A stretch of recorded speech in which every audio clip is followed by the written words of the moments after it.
Au milieu, l'esplanade du Rosaire, qui est ici en violet. Oui, bon. L'esplanade de la basilique souterraine qui est en rose et la basilique souterraine elle-même qui est en jaune. Deux types de population. Première catégorie, les personnes malades et non malades qui vont voir le spectacle sur l'esplanade du Rosaire. Et deuxième population, entre guillemets, celles qui vont vivre le spectacle, soit sur l'esplanade de la basilique souterraine, soit à l'intérieur de la basilique souterraine.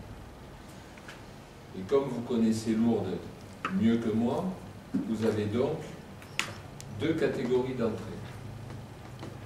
La première pour une population, celle de l'esplanade du Rosaire, sur la porte Saint-Joseph. Place Monsieur Laurence, porte Saint-Joseph. La seconde et la troisième, rose et jaune, à partir de la porte Saint-Michel. Sinon, pour la jaune, c'est la partie de la rampe. Voilà, mais on va y venir. Alors, deux entrées et demie. Saint-Joseph, Saint-Michel et rampe d'accès vers Saint-Pidis souterrain. Or, vous remarquerez avec moi que ce jour-là, comme d'habitude à Lourdes, nous avons un sens de circulation. Le sens de circulation pour le 13 août au soir, ce sera la descente de la rue de la Grotte, la remontée de l'avenue Bernadette Soubirous, la remontée du boulevard Rémy Sempé et la remontée du boulevard de la Grotte. Donc, lorsque nous pensons, et nous l'avons fait ensemble, à la fois au flux circulatoire et au flux piéton, il a fallu que nous mettions en place un certain dispositif, et c'est le sens de ce point de presse. Donc, premièrement, nous recommanderons aux personnes venant du nord, c'est-à-dire venant de Tarbes en voiture. On va s'intéresser aux gens qui arrivent à Lourdes en voiture pour le séjour. À partir du carrefour rond-point de l'Europe, et avec un guidage particulier que vous voyez en bleu, de se rendre sur les parkings mis à disposition dans le secteur du Lapaca. Point d'arrivée. On gare la voiture et on descend à pied par le boulevard de la Grotte et on se rend soit à la porte Saint-Michel, soit à la rampe de Saint-Pidis, soit à la porte Saint-Joseph, selon les billets que nous avons en poche. Je vais y revenir. Au sud, quand je viens d'Argelès, Cotteret, la Vallée, etc., je laisserai ma voiture sur l'esplanade du Paradis. Si je suis en centre-ville et que je souhaite me rendre, ou alors j'ai raté les étapes, je viens de Pau, je viens de Tarbes, j'ai pris l'avenue Alexandre Marquis, j'ai fait fi du fléchage et du guidage vers le Lapaca, je rentre en centre-ville, je descends la rue de la Grotte, et avant le pont Vieux, nous aurons une signalétique particulière pour dire à nos invités ou visiteurs, vous garez votre voiture sur le quai du Paradis, ou un peu plus loin sur l'esplanade du Paradis. Vous laisserez votre voiture, vous franchirez le pont à pied, vous irez avenue Bernadette Soubirous, place Monsieur Laurence, vous serez, merci Patricia, vous serez accueillis par le dispositif suivant. Et on l'a mis en place parce qu'on voulait que ce soit à la fois un dispositif barrant l'accès à la voiture sur la place Monsieur Laurence, puisque le maire a signé un arrêté interdisant la circulation sur la place Monsieur Laurence à compter, on va dire, de 18 h. Donc là, vous aurez un dispositif prévu par la ville et composé d'ASVT qui tiendront le barriérage des deux côtés, c'est-à-dire côté Carrefour, Rémy Sempé, avenue Bernadette Soubirous, de l'autre avenue Monsieur Schaeffer, montée de l'avenue Monsieur Théas, avec un personnel mise à la disposition du public et qui guidera les visiteurs du spectacle Robert Hossein, disant: vous avez un billet violet, vous rentrez à Saint-Joseph. Vous avez un billet rose, vous avez un billet jaune, allez un peu plus loin vers Rémy-Saint-Pé et vous trouverez là l'entrée de la basilique souterraine. Vous allez juste un peu plus loin si vous disposez d'un billet rose et vous rentrerez par la porte Saint-Michel. Donc, dispositif de guidage, dispositif de stationnement et dispositif en matière d'information et de guidage au plus près du lieu où se déroulera le spectacle. Alors, je finis. Puis après, évidemment, tous les trois, on répondra aux questions s'il y en a. Les billets.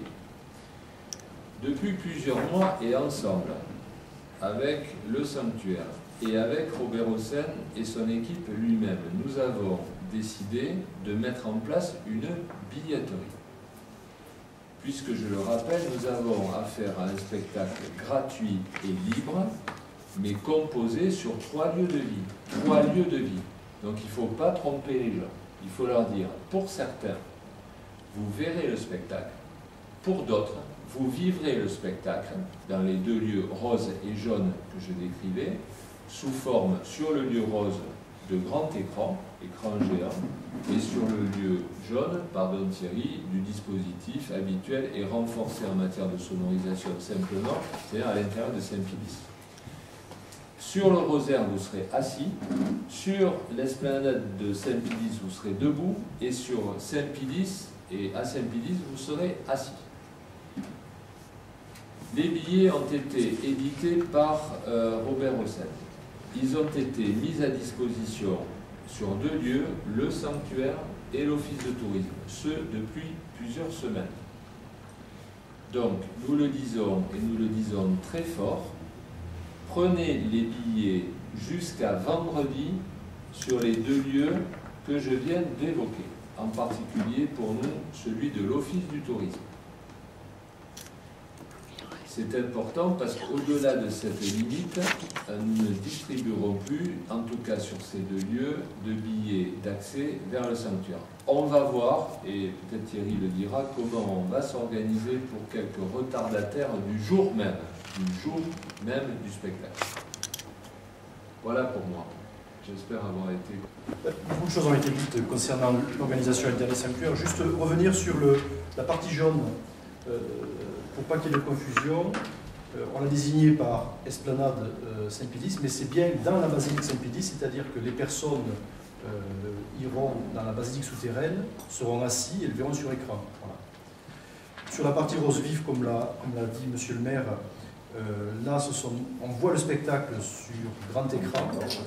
Il n'y a pas de place assise, alors peut-être que les spectateurs s'assiront au sol ou resteront debout, mais je crois qu'il est important puisqu'on dit qu'il reste encore des places à retirer, je crois qu'il est important de préciser que c'est des conditions particulières qui vont être offertes aux spectateurs qui retireront ce billet pour voir le spectacle, de manière à ce qu'on ne génère pas de déception une fois que les gens sont présents, pensant voir un vrai spectacle de visu et s'apercevant qu'en fait, ils sont à un endroit où le confort est peut-être pas optimal et en plus ils le voient sur écran.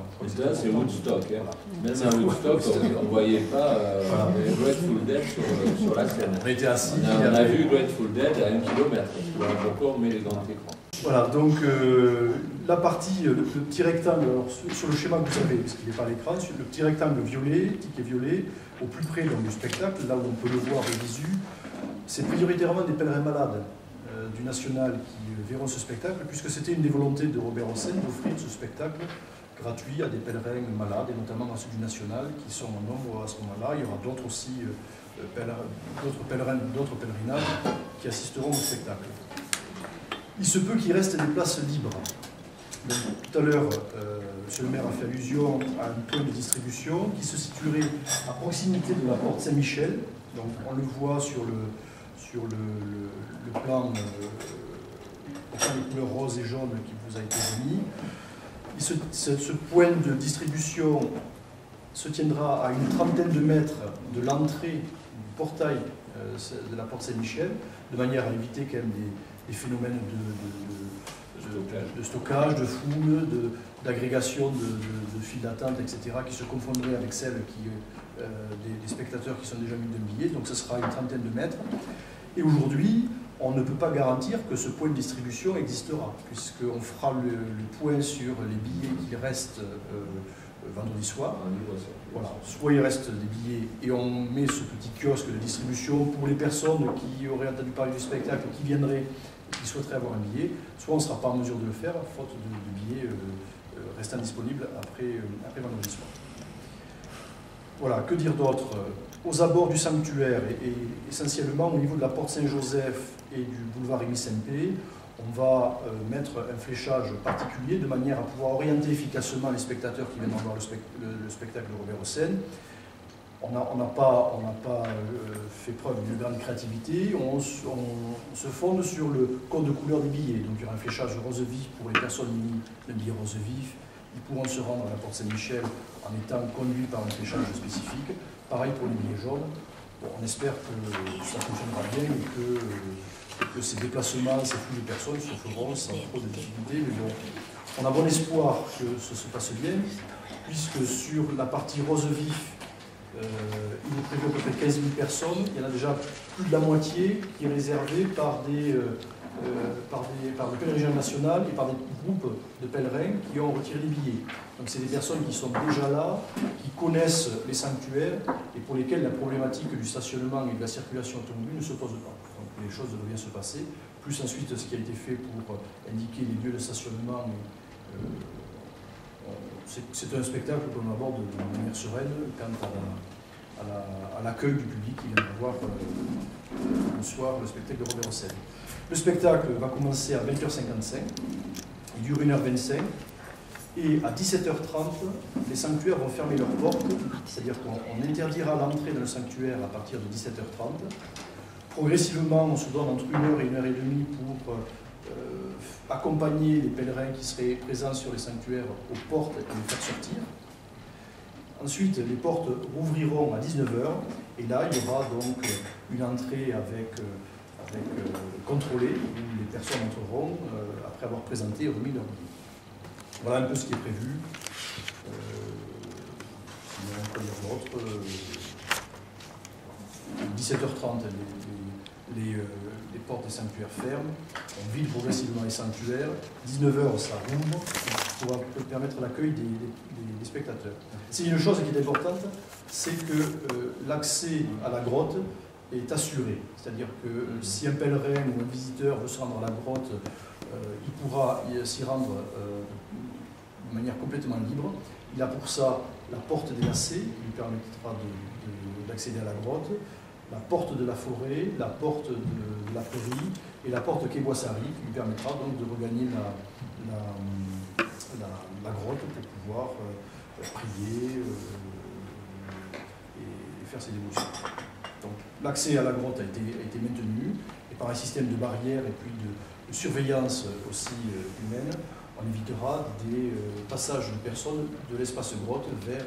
Un premier point, donc, et nous l'avons vu en amont, c'est le sens de circulation et les indications qui vont être mises pour les gens qui viennent du nord comme du sud, pour pouvoir stationner au plus près sur des parkings qui sont libres, afin d'éviter un engorgement total du centre de l'eau. Donc des panneaux seront mis en place aux entrées nord et sud de la ville de Lyon. Un dispositif d'aide à la circulation sera mis en place donc par les services de police pour fluidifier au maximum donc, la circulation pendant ces horaires, donc 19h jusqu'à 23h30 ou 23h à la fin du spectacle. D'autre part, un dispositif sera mis en place aux abords des sanctuaires pour sécuriser par des patrouilles de la présidence policière le tour du site des sanctuaires.